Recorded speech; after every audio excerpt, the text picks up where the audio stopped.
Suresh Deshmukh sir, Ram sir कोणचे भारीच आहे तर व्हॅकेशनला आले होते. माझं हॉटेल आहे आणि तिथं मला हे कार्ड दिलं होतं.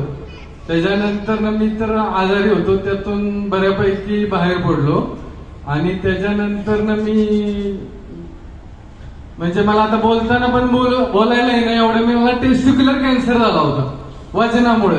आणि त्याच्यानंतर कोण करू शकतं, जो खाट्यावरती गेलाय हॉस्पिटलमध्ये तोच माणूस तुम्हाला सांगू शकतो त्याची व्यथा काय आहे.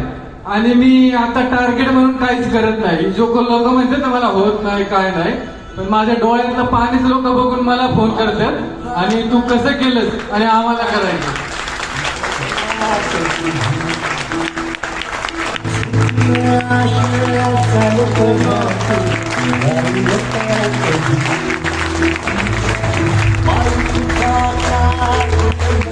Bye.